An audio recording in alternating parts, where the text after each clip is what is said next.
একদিক থেকে ছাত্রলীগ মারতেছে আর একদিক থেকে আমি হাসতেছি, ওরা থামতে বলতেছে আরও হাসতেছি। জুলাই অভ্যুত্থানে যেমন শেখ হাসিনা সিম্প্যাথি নেওয়ার চেষ্টা করছে, ওর পর থেকে মানে মিনিমাম সিম্প্যাথি দেখালে আমার খারাপ লাগে। কেউ আমাকে সিম্প্যাথি দেখাইছে, এই ব্যাপারটা আমি সহ্য করতে পারতেছি না। ঢাকা বিশ্ববিদ্যালয় মেডিকেল সেন্টার যেটা, সেখানে আমি কিন্তু আরও এই বছর 3 আগে আমি আহত হয়ে বাইক অ্যাক্সিডেন্ট করে আমি ঢাকা বিশ্ববিদ্যালয় মেডিকেল সেন্টারে গিয়েছিলাম চিকিৎসা নেওয়ার জন্য।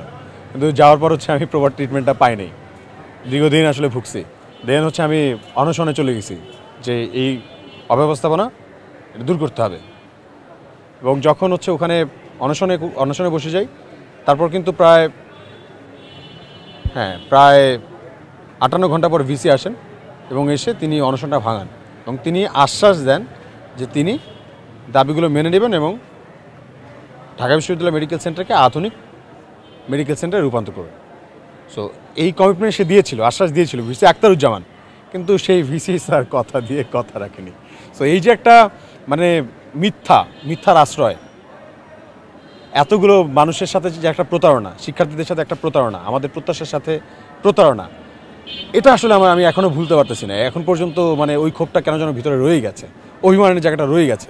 সো সেই জন্য দেখা যায় যে বুঝতে পেরেছি যে আসলে আমাদের কথা এই প্রশাসনের কাছে অতটা ভ্যালু ক্রিয়েট করে নাই তখন। সো এখন সময় এসেছে, এখন ভ্যালু ক্রিয়েট করাইতে হবে। প্রত্যেকটা শিক্ষার্থীদের মতই মত, প্রত্যেকটা শিক্ষার্থীদের কথা গুরুত্বপূর্ণ, প্রত্যেকটা শিক্ষার্থীদের সমস্যা গুরুত্বপূর্ণ। এই ব্যাপারগুলো আইডেন্টিফাই করে প্রত্যেকটা সমস্যাগুলো তাদের সমাধান করতে হবে। ঢাকা বিশ্ববিদ্যালয়ে যখন ভর্তি হই তখন থেকেই তো নির্যাতিত, ফার্স্ট ইয়ারেই হচ্ছে গণরুম থেকে নির্যাতিত হওয়া শুরু করেছি।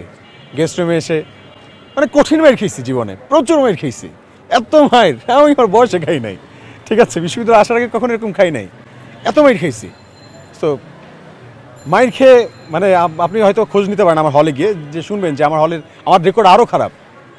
একদিক থেকে ছাত্রলীগ মারতেছে আর একদিক থেকে আমি হাসতেছি, ওরা থামতে বলতেছে আরও হাসতেছি। যতবার থামতে পারে মাইর দেয় তত বেশি হাসি। ওদের বিরুদ্ধে তখন আর কোনো অস্ত্র ছিল না প্রতিবাদ করার মতো, ওই হাসিটাই ছিল প্রতিবাদের ভাষা, প্রতিবাদের অস্ত্র। ওই হাসি দিয়েই শুরু হয়েছে আন্দোলন বলা যায়, গণরুম গেস্টরুম কালচারের বিরুদ্ধে। আমি কোনোভাবে এখানে কাউকে ম্যানিপুলেটও করতে চাই না। প্রত্যেকটা শিক্ষার্থী এখানে মানে গুরুত্বপূর্ণ।